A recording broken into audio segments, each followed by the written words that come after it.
Good morning or evening, whatever. It's 11:14 where I am. I'm a little exhausted. I've been dizzy all morning. I think it's because, I don't know, my throat look kind of old. I'm turning an old ass lady. I'm turning 45. Look at his neck. It's not that bad though. Anyway, I am very, very, very, very, very, very tired. I want to say thank you to the people who are tuning in. Hey, go sit down. Go sit. Go sit. No, go. Can you leave me alone and be quiet? No, go. Go. Go sit. Sit. All right. My dog be wanting pets all the time. Pet me all the time. He's a little puppy, so I'm still trying to train him to like not be obsessed with pets. Like wants me to pet him 24/7. Hey Crystal, what it is? Um, I feel a little dizzy. I don't know what it is. I went ahead and just had a sip of some juice, and I think I don't know. Earlier, I had some bacon and some oatmeal. I had chamomile tea mixed with green tea. I love how that tastes for some reason. I put a chamomile tea bag and a green tea bag, and then add the water, and then put a little bit of honey. And then I like I said, I had some bacon and I had some apple cinnamon oatmeal. And then right after, like I didn't want to say right after, a couple of hours after, I had some Tostitos with avocado and some cheese.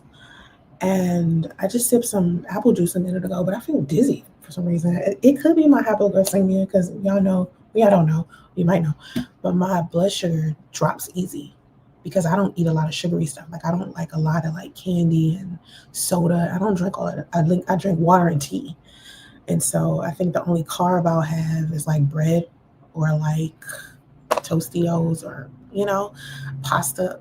But I don't drink a lot of, and I just feel anyway, I really just wanted to talk about some stuff that I was talking about on Facebook just yesterday. I posted something on Facebook. Now I'm starting to get really heavy on my social media again because people really been getting on me to really be a content creator because I really have not been putting in the energy I'm supposed to be putting in to be a decent content creator and to make the type of money a content creator usually would make. And that's because I have literally just been like trying to find an avenue that makes me happy because I spent so much time creating content that made me miserable. And honestly, I don't like that people still troll. That still bothers me. So I was like, I need to find a way to, get over this trolling because trolling is like people just been trolling me my whole experience, and it's just like yuck. Like I'm just surprised people still do it. And I said that the other day in the live stream that I did the first time. It was like the other day around I don't know 5. I'm started doing my live streams in the evening, and then I was just sitting here doing nothing, and I was like, let me do a live stream. I ain't done a live stream in the middle of the day yet, so I was like, let me see if I could do a live stream. So anyway, I'm gonna start doing my content more, like putting up my TikToks more and putting up more of my art. Because really, the things that make me as talented as I am is not really just I'm good at commentary. You know what I mean? Like I'm an artist. I love painting. I love drawing. I love graphic design. I love AI, and I'm like very good at writing. And I got a whole bunch of books and stuff. And that part of me, I don't think I've been pushing out enough. And so I'm really starting to just express myself creatively in that way and not giving a fuck whether people like it or not. Like, because people complain about AI and stuff like that, and I'm like, I don't see why, because that's where the internet headed. And if you're smart, you would get in tune with it, and start using it to your advantage if you can. If you're really trying to make some money on social media, my advice to you would be start being comfortable with AI as much as you can, because that shit is about to just take over everything. And so anyway, I have been putting up more of my art and trying to talk more about quantum mechanics and metaphysics. And one thing that I was talking about the other day, it wasn't about quantum mechanics and metaphysics. It was about me dating. Now, I talk about love and relationships plenty of times on my channel. That's nothing. But I was talking about how this man who I was supposed to go on a date with on Tuesday texted me and asked me, could he touch my butt? And I was grossed out. And I just noticed that I have been just grossed out at the idea of a man touching me in general. Right? It had nothing to do with him. He's a very attractive man. And it had nothing to do with him. And so someone comes into the comment section and she's like, you ever thought that maybe you have autism? And I was like, how is it that I've been talking about autism all year and I have put posts up and told y'all I have autism and no one pays attention to that? And I think it's because I focus so much on my son and what's happening with my son that I don't talk about my experience with having it. Now, I didn't know that I had it until my son was diagnosed and we were trying to figure out where my son got it from. Did he get it from his father? Did he get it from me? Where did it come from? And that's everybody's biggest question, where it came from. And it was, okay, well, why don't we just test Sansaret? So come to find out, I have autism, but I only have ASD level 1. My son has ASD level 3. And if you don't know what the different levels of autism are, I'm going to explain it. Okay, level 1 is where I'm at. This is where people who are classified as high functioning are at. So that means we have mild autism in everyday language. We can speak, think, move, create, do life, but still need support in certain areas like sensory overload, executive function, burnout, social decoding, emotional regulation, and needing more structure than the average person. So definitely me and social decoding, me and emotional regulation. I'm pretty calm. I'm a very, very calm, neutral person until I'm not. And it's hard to regulate my anger. Once people been pushing me and pushing me and pushing me and pushing me and pushing me and pushing me and pushing me, and just like every other human being, pressure must pipe. But when I'm angry, it's all I see. I don't see nothing else. So then it's all right, now you got me angry. This is a whole nother person you about to meet. And so that emotional regulation, social decoding is also something that I don't really, I have a difficult time with sometimes because I don't necessarily understand the social cues other people give. And I've never understood it. Even as a kid, I never really understood the cues because I'm so literal. I'm so clear. My brain is always looking for clarity. It's put it like this. I'm not a take a hint type of person. You understand what I'm saying? You literally just got to say it to me. And I'd be like, oh, okay. If you try to ease around it and, sugarcoat it, try to, I don't know what the fuck you're saying. Say exactly what you mean. Level 2 autism is when someone needs substantial support. And that's what my son's school is trying to transform him into.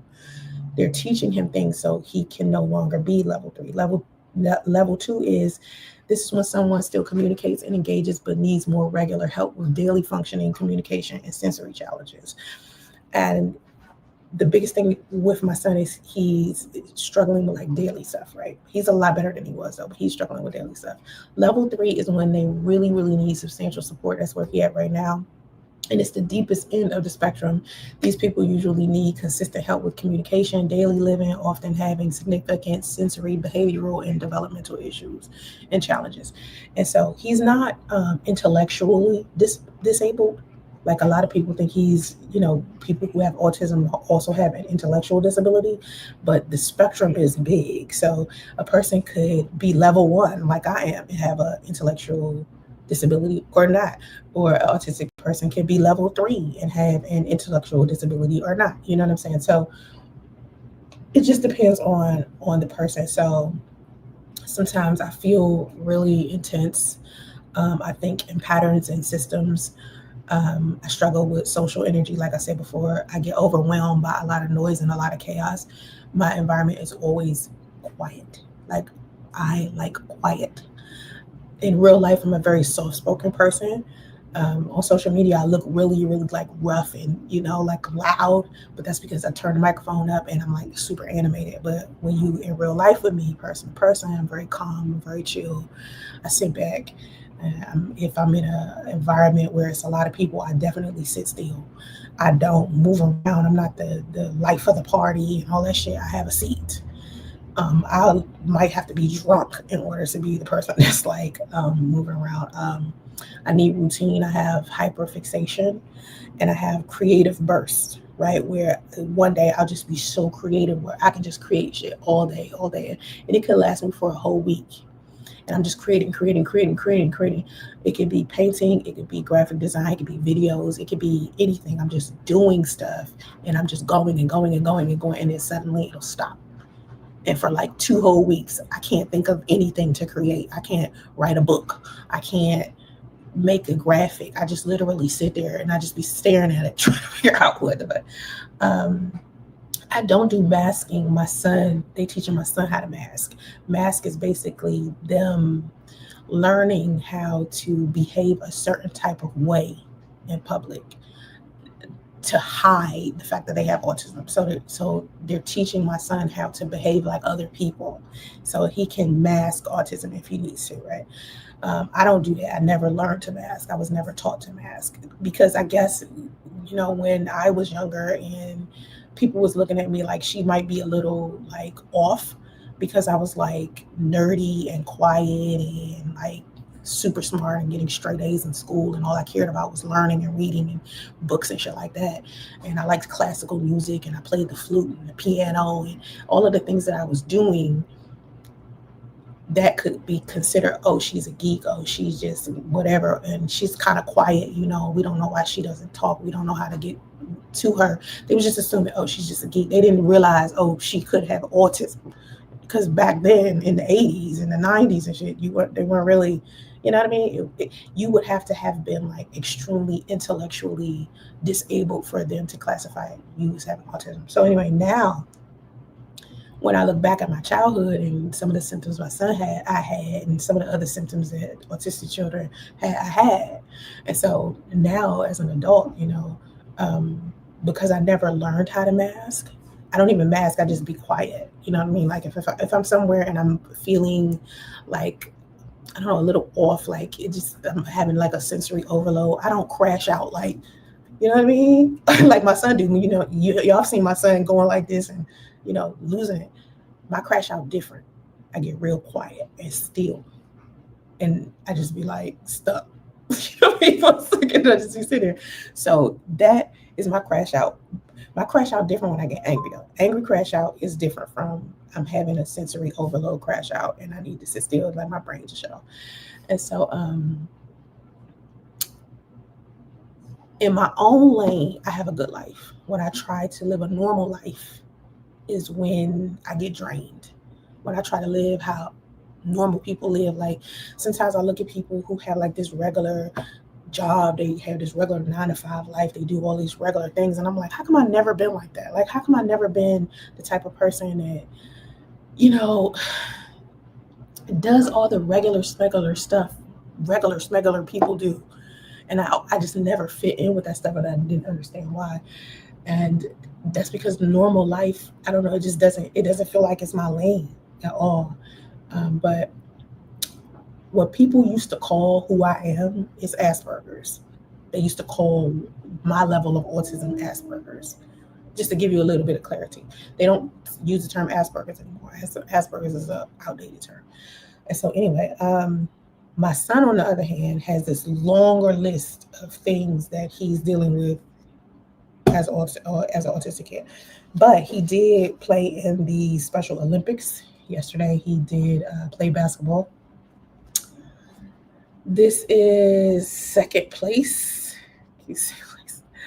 Second place. My son was in playing basketball in Special Olympics. I was thinking about getting him to do that.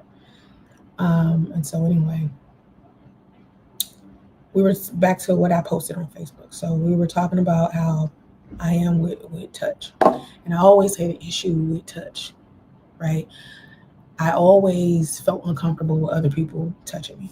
And it would take me having to have a specific kind of relationship with that person in order to feel comfortable with them touching me. Um, I'm very sensitive to touch and sound. And it reminds me of how a microphone will pick up whispers from across the room. That's how sensitive it is. And it runs at like high volume. Like it hits me stronger than it would hit a regular person. And I remember trying to explain this to the last person that I was romantically involved with, that my senses don't really filter, they just absorb. So touch and sound register a lot louder, and they can feel very uncomfortable. I have hyperfixation, um, and it's basically when my brain will lock onto something with intense focus. Like I can't put it down type of thing. It's when something grabs my attention so hard that I can't put it down.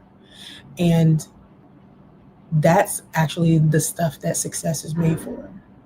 You know what I mean? Made with. I mean, because in order for you to be successful, you got to be consistent. You got to stick to it. And that's easy to me when I find something that I'm totally, completely interested in. And that's what I was saying about becoming a edutainment content creator, becoming a new kind of content creator than the kind of content creator I was. I have to find a lane, and once I find a lane, I can hyperfixate on it and then begin creating content accessibly, and that's where the success comes from. But I have to find something that elevates my mind in that way for me to continue to want to do it. And the only thing that I can think of right now that I can hyperfixate on is quantum mechanics and metaphysics, because those are genuinely interests of mine, and I already know about it so much that it's easy for me to go try to learn more and teach other people it. And I notice as on Threads, as I post my hyperfixation stuff on Threads about manifesting men, like I noticed that a lot of people was talking about relationships and men. It's a lot of married people over there.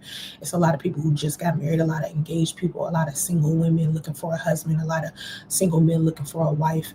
And I don't know why Threads is their spot, but that's their spot, right? So I was over there and I was reading a lot of threads that was popping up, and then I started just posting my perspectives on how to get people to find their person or to repair the relationship that they were already in, but doing it scientifically, using quantum mechanics to do it. Because I think a lot of people forget that quantum mechanics affects our entire lives, or they just don't know. And I think people think we're moving on autopilot when we're not. There's a science behind everything we do psychologically as well too. So there's neuroscience associated with the decisions that we make and how we create the reality around us and how we perceive it. And a lot of people don't realize that there's a separation. A lot of people just think that they're their body. They don't realize that they are inside of a body. Your body is separate. You are having multiple experiences at one time in one form. So you're observing something, you're feeling things, you have your physical body, you got your mental, you got your spiritual, mind, body, and soul. It's different things happening in one body. And to get people to understand, like your brain, you can get your brain to do something else if you wanted to. You can train your brain. If you notice, even when you're just like watching television, we learn stuff through repetition. So if there's something new that you want to learn, or something new that you want to learn how to do, anything, all you got to do is have repetition with it, and you'll just learn how to do it. And that's your brain separate from you. And people don't think their brain is separate. They don't think they are an observer. They don't realize that it's something else in there, and their physical body is a separate part, and the brain is a separate part. So trying to explain that to people is interesting. It's interesting because the first thing that's going to happen with the brain is going to try to get people to have skepticism. So you got to, and that's really part of your ego. So I got to like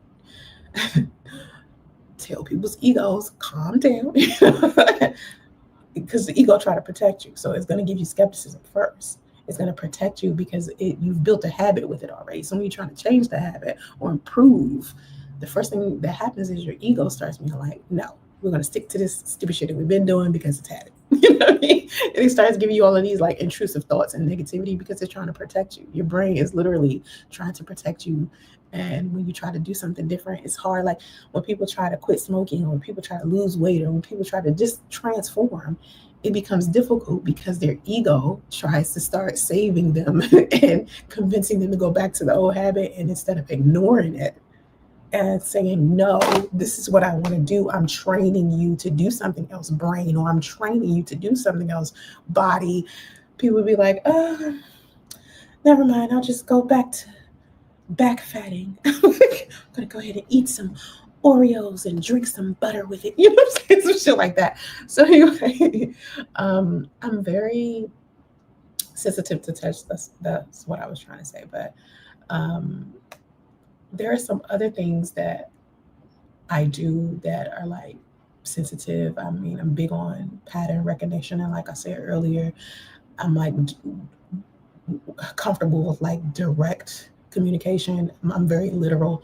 so the social cues I can easily miss because I don't pick up on hinted meanings or hidden tone or like social buffering. I look for specifics and shit. Um, Emotional intensity, of course. I feel deeply, and my emotional processing is intertwined with my feelings. I shut down. I have brain overloads where, and I was just saying this, where my crash out would be like I just sit still and I get quiet.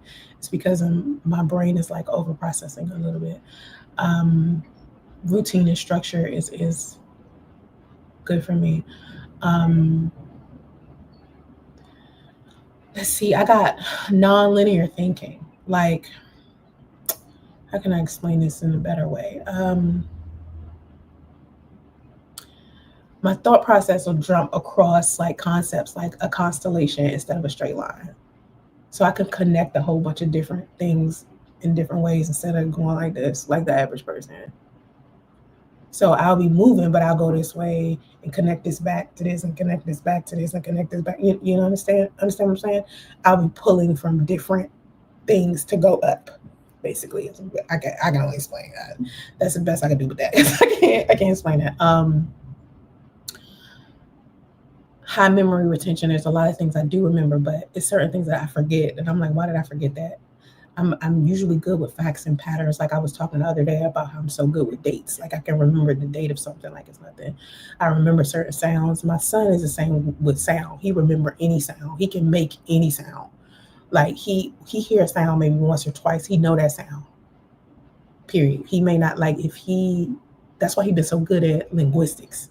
He know several different languages. He speaks them. It's not that he understands them all the way through. It's that the sound, the accents, he can pick up on, so he can speak any language, and I think that's really dope. So I'm probably gonna have him start taking different like language classes really soon, especially like he loves German. That's his shit.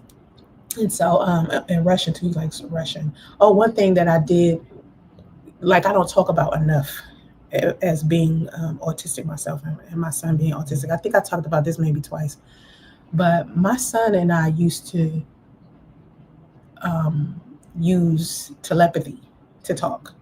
Before he could talk verbally, he didn't start talking until like he was 5, right?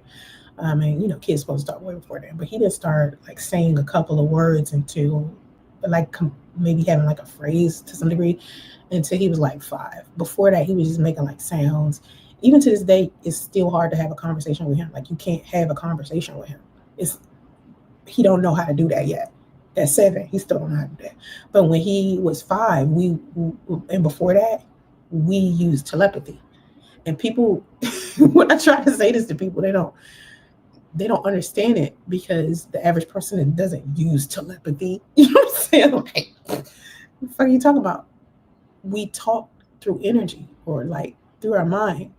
And because he's my son, I guess we just naturally always been like that because, you know, when a mom has a baby, when our babies are like young, we can pick up on when they're hungry, when they need to eat, when they need their diaper change, when they're sick. We just know, right? It's just like a mother's instinct or some shit like that. And just with time, when I realized he wasn't talking, that he was talking to me in another way.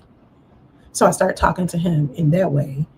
And it's almost like he would be sitting across from me and I'd just be like looking at him and I could just tell what the fuck was wrong with him because he would tell me. I can't explain it. He would just tell me, and of course he didn't know the words to tell me, so that's why I can't say to you. In my mind, he said words.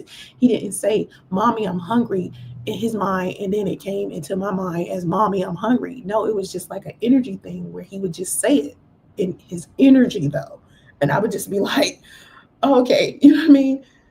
But I put it like this: you know how whales or dolphins talk to other dolphins and whales talk to other whales, and they do it with their brain. You got to know something about whales to even know that. Because I mean, they make their little whale and dolphin sound, but they use their minds to talk to each other. It's the same thing with what he and I was doing.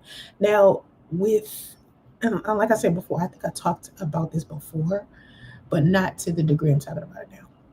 But now that he's learning how to talk, we don't use telepathy as much. He doesn't use his energy as much. So I feel like now that we have encouraged him to communicate verbally, he's no longer using his mind to communicate, and that's sad to me. You know what I mean? I get sad because I can't pick up on like his feelings the same, and it's a disconnect there because he's not communicating in that way anymore. And it used to be better when we could communicate that way because I didn't have to try to figure it out. Now, as I be looking at him like, like, what are you trying to say to me?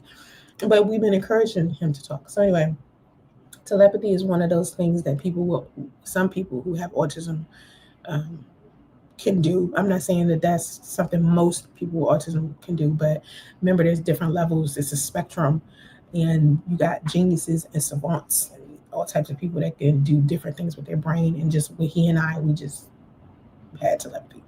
I don't know if I've ever had that with another human being outside of him. Like, I don't remember ever having that type of thing. Like, I didn't have that with my daughter. He's the only person I've had that with. And I don't know I don't know if there's another person I can recall having that with. And so anyway, logically, I think in like cause and effect, I look for principles behind problems. So that makes me strong in like math and science and coding and systems and strategy and stuff like that. So I'm always looking for like the solution to shit. Everything has a cause and effect to me. Like, I never look at something and just assume, oh, it's just happening. I always try to figure out the cause of why. Obsession with excellence is something I have. The reason why it's like that, you put it like this: everybody who is like extremely successful, whether we're talking about Kanye West, we're talking about Elon Musk, we're talking about anybody, most of them to some degree is on the autism spectrum because there's this obsession with devotion and success. In order for you to be an extremely successful person, you have to be obsessed with it.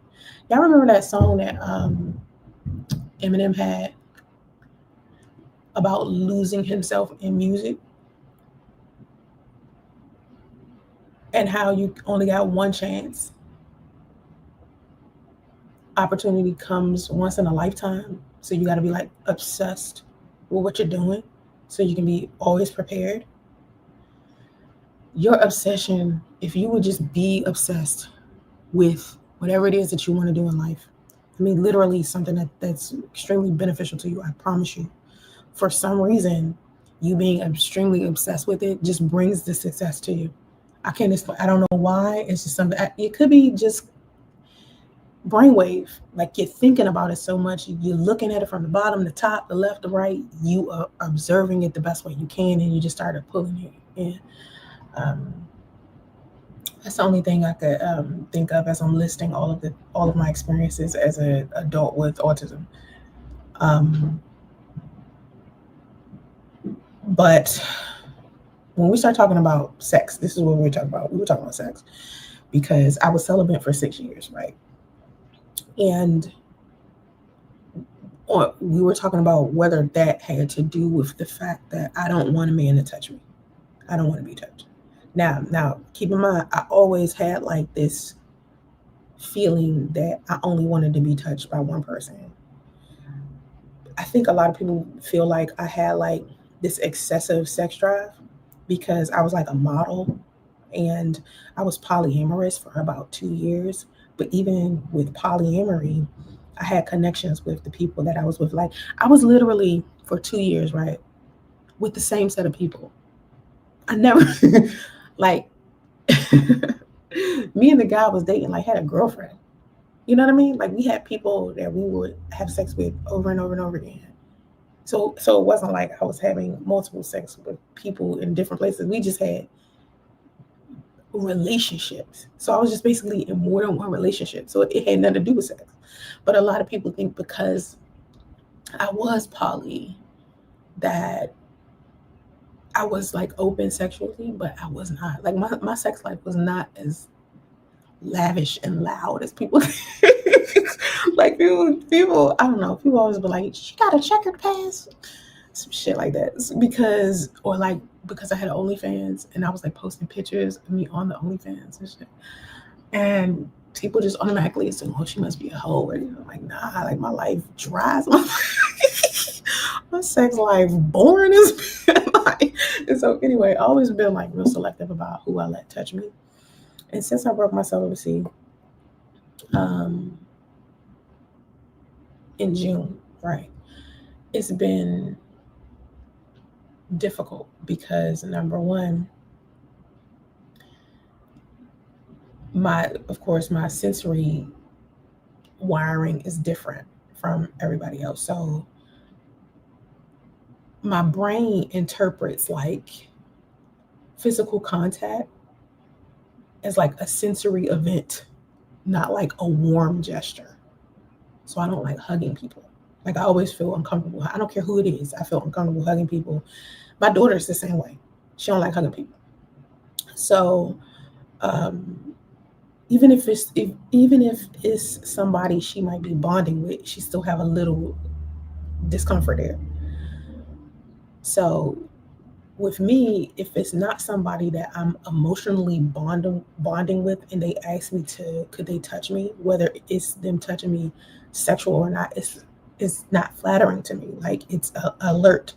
It becomes an overload, and so it feels intrusive or repulsive. I get grossed out. Then my attachment to people who I do let touch me, and my nervous system only relax if I feel like safe. So between that and like my trauma history, because I was sexually assaulted as a kid, sexual trauma didn't cause me having autism, by the way. I had autism before I even was sexually traumatized by my relatives, but it shapes how my autism wiring in my brain is. So I'm constantly like on high alert all the time. So if I have an unexpected touch, it triggers me. And even if it's not sexualized, it makes me feel weird. So I'm already having a sensory touch issue. And then on top of that, I got the sexual trauma, right? And then I was celibate for 8 years. So that's my baseline. So if I don't bond specifically with someone, like I have to bond. If I don't do that, then I don't want nobody to touch me. And so my body only recognizes one man right now, and that's Chief.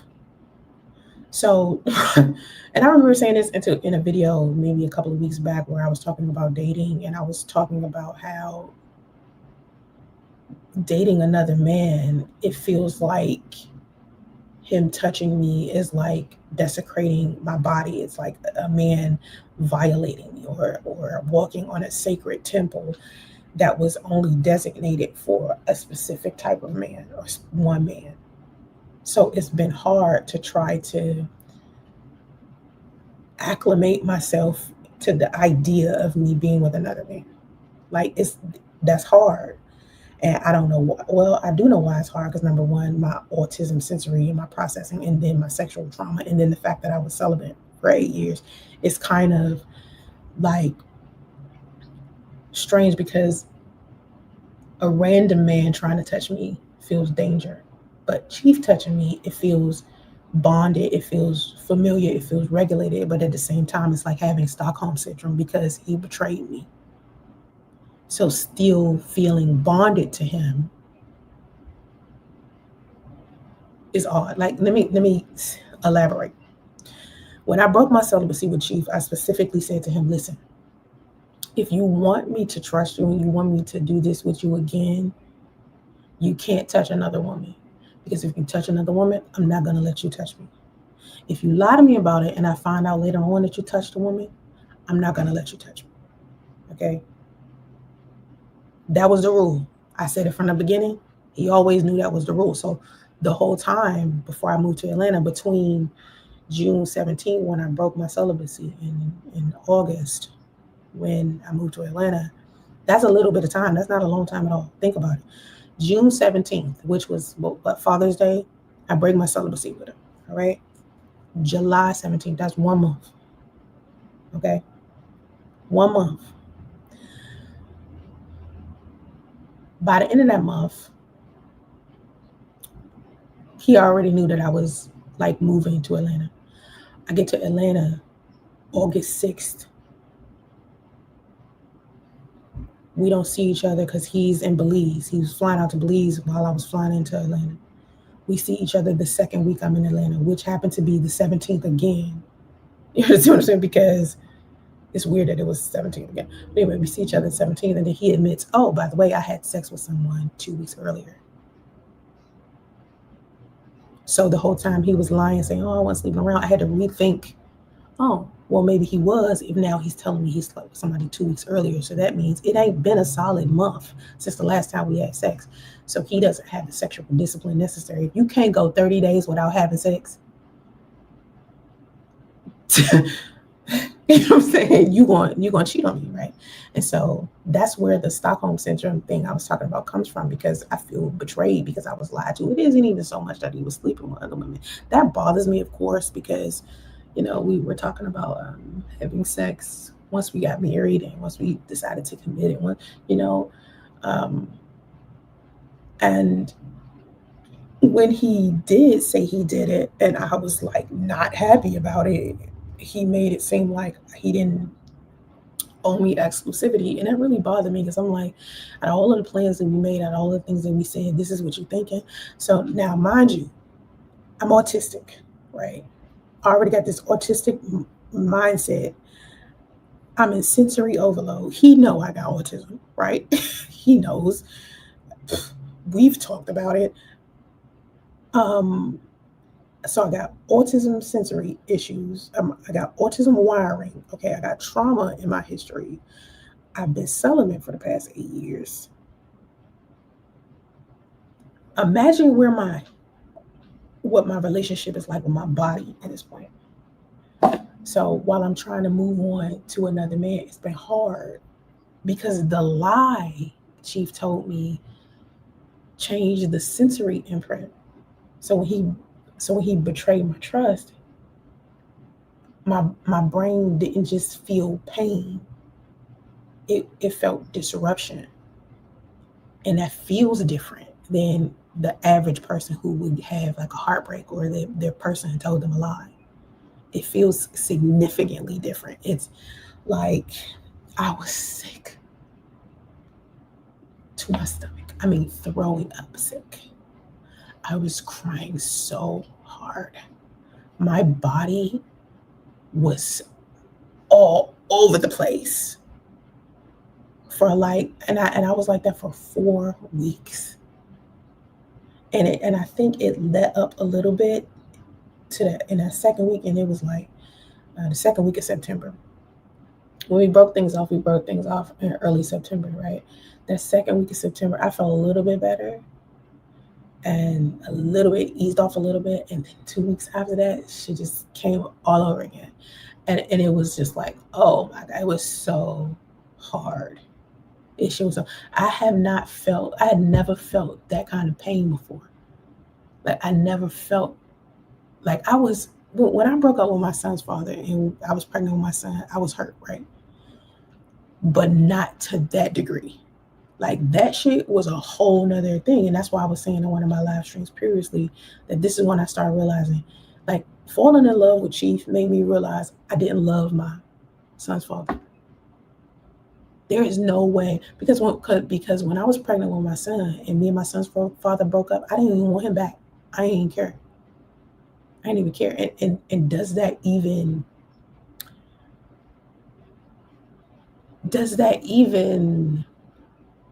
happen when women love? You know what I mean? Like, think about, if you're a woman, think about the last time you was in love with somebody. When you broke up with that person, didn't you still love them? Like, to some degree, didn't you like want to be back with them? Just a little bit. You had like this fantasy that maybe things could go smooth and you and him could be back together. That's usually every woman, right? I did not feel that shit at all. Not even a little. I did not want to be with that nigga again. That's how I knew. And so as I'm telling you, I didn't know that all these 8 years I've been single by myself. And when I first broke up with my son's father, I did not know this. I did not realize until a month ago that I didn't love my son's father. Isn't that crazy? I didn't know until I fell in love with Chief. And me and Chief broke up. That, and I still love him. I still love him. And it's been like I don't know. And I don't know if it's because me and him was friends for such a long time first, and that's why. I don't know. And my son's father didn't love me. I mean, don't feel sorry for him. He didn't love me. Like, yeah. Become. When you, what? I don't understand that question, baby. I don't understand this question, baby. I don't know what that means. I don't know what the fuck that means. You need a simp to take you out. Nah, I went on a date. Well, okay, put it like this. While I was sick as hell, right? I went on a date. Remember, the first 2 weeks, I was sick. I was crying all the time, I was throwing up. I went on a date. And I posted me and a dude on Facebook. And still, like, you wouldn't even been able to tell I was so sick. You wouldn't even be able to tell, because people think they know me so well, right? Y'all don't know my secrets. Y'all don't know my private stuff. Like, I was talking about how people got 3 lives: a public life, a private life, and a secret life. And you don't know my secret life because I don't talk about my secret life. But you think a lot of the stuff that I talk about is my private business. It's my personal business, right? Well, no, I got secrets. I just don't tell y'all what it is. So you don't know what I'm not sharing. Right? You don't know what I'm not sharing. And so when you see me on social media and I'm looking a certain way, a whole nother thing could be happening behind the scenes. So while people watching me on Facebook and I'm going out on dates with this guy, me and this guy taking pictures, and I'm posting pictures and videos of us up. Meanwhile, I'm sick as shit over Chief. Oh, crying my fucking eyes out. You wouldn't even notice. Didn't even know. How many videos did you see of me throwing up? Not one. How many videos did you see of me crying over Chief? Not one. But that's my private life. That's my secret life. I don't share it. And people be like, you tell all your business. No, I don't. No, the fuck I don't. And I'm real slick with it too. Like, I got a lot of shit that I just keep to myself. You don't know what I don't tell you. And that's the thing about it. You don't know because I don't say shit. Like, I was talking about the other day how all of the men who ever been good to me, I've never made content about them. Never made content about them. Chief was good to me. Y'all would have never heard about Chief until we were fully blown, like, married. Had he not started playing games, It's when I came to Atlanta and the game started, and I was like, I cannot believe this dude is like every other man. Because I had known him for 15 years. It's like, how is he? This man would never lie to me. Like, why would he lie to me? I'm his friend. He ain't gotta lie to me like about nothing. About nothing. And he just lied about pussy. Why? Just tell me you fucking other women. Okay. Like, I was living in California. He was living in Atlanta. You know what it was? It's the rule. Because I said, if you fuck with other women, we can't fuck you again. I can't make love to you. I love you, but I can't do it. Because I'm not gonna be with you while you're with a whole bunch of women. It's either them or me. You gotta pick one. Or if I can't do both. I'm not gonna be the woman that's gonna be with you while you cheat on me. I'm not gonna do it. I'm not gonna do it. I'm not gonna be the woman that's gonna be with you while you cheat on me, and then I turn around and I cheat on you, and then we sitting here hurting each other, married or in a relationship. That makes no sense, right? I'm not gonna be that woman. I love you, but I'm not gonna be that woman. I love you enough to let you be single. I bet you find somebody that'll put up with your cheat. But I am not. That's not me. I can't do it. He knew I wouldn't. That's why he lied. That's the only reason why he lied. He didn't have to. It's the only reason why he lied. And that's what set us off. And people think it's a whole bunch of other reasons and things. The main reason is the lie. That's all. Because he never lied to me before. He had been my friend for such a long time. He never lied. He had no reason to lie. For what? For what? And so now, it's been, I don't know, I haven't seen him since, I don't know, August sometime, and it's November now. I'm not mad at him. I had to let it go. I was like, I'm good. I wasn't about to be bitter. At no point. I'm good. You know what I mean? I was like, no point.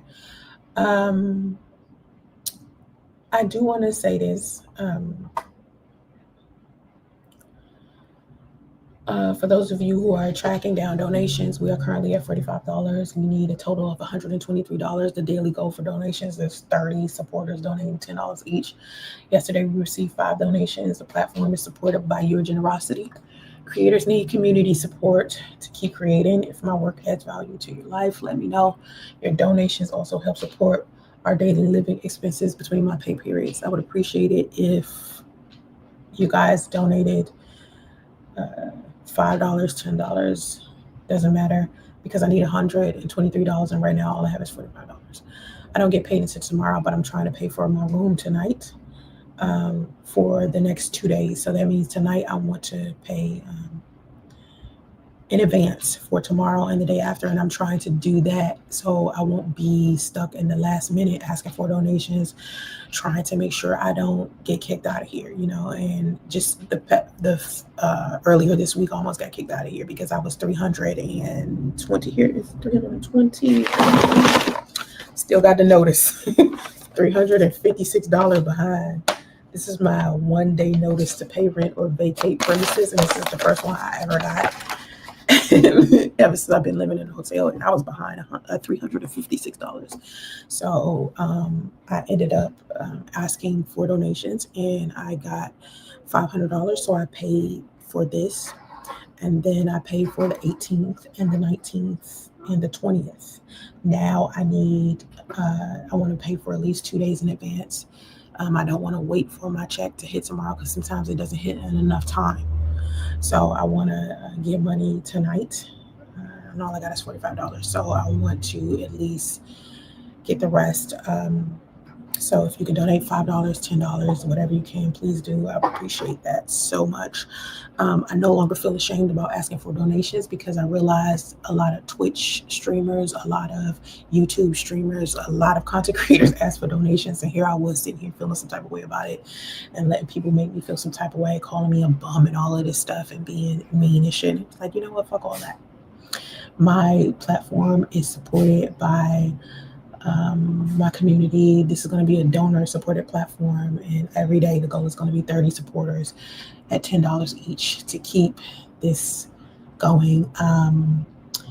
You can get $5 when you send me $5 via Cash App. If you create your account with my code is QKR4F 1X. If you download the Cash App and you send me $10, they'll send you $5. All right. So if you don't have Cash App, get the Cash App app and Cash App me. My Cash App is $4Somo. I'm now their brand ambassador. I support their brand, and that is that. I have been a brand ambassador in a long time. Cash App is now my sponsor, so I'm going to be Cash Apping, talking about Cash App a lot because Cash App is Cash App. Cash App it saved my life. Cash App, thank you, Cash App, because had I not had Cash App, I would have, been struggling like hell to try to get some donations and shit. How was I gonna figure out how to get donations if Cash App wasn't an app? People were like, "Do you have Chime?" And I got Chime and Venmo because people started asking me for Chime and Venmo. Asking me, did I have Chime and Venmo? Chime and Venmo. Whoa, wait a minute. And I mean, Chime is cool, Venmo is cool or whatever, but I don't use it like that. I use Zelle. Sometimes I got a Zelle. But yeah, we need to make sure that we have enough money by the end of the day. I want to pay later on. I don't know what my dog wanted about. So anyway, me having autism has been an experience because a lot of what I've been through makes sense now. Because I mean, all my life I was wondering why certain things was happening and why I was feeling a certain type of way and what was wrong. And now I know. And I was like, oh shit, that's what's been wrong the whole time. That's what's been wrong with me. Because I just never thought. I don't know. I didn't think the spectrum was that. I thought it was different. I thought it was different. Like, I can't explain it. I just thought it was different. All right, so I'm gonna go walk my dog because he's whining for no reason. So I'm gonna be right back. I'm gonna keep the Cash App situation up, and if you're still here when I get back, cool. If not, cool. But I'll be back when you walk the dog.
All right. I am back. I am back. Still dizzy for some reason. Maybe I'm just tired. I don't know.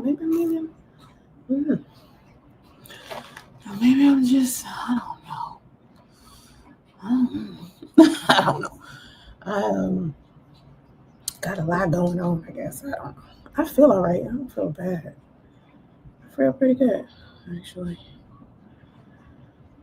Tomorrow I got to go to my son's school for an IEP meeting. I missed the first IEP meeting because I was sick. So we got an IEP meeting tomorrow. And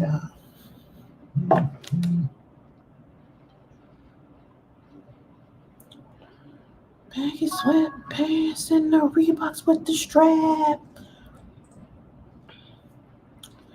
Next thing you know, shawty got low. I don't know why I'm singing that. Baggy sweatpants and the Reeboks with the strap.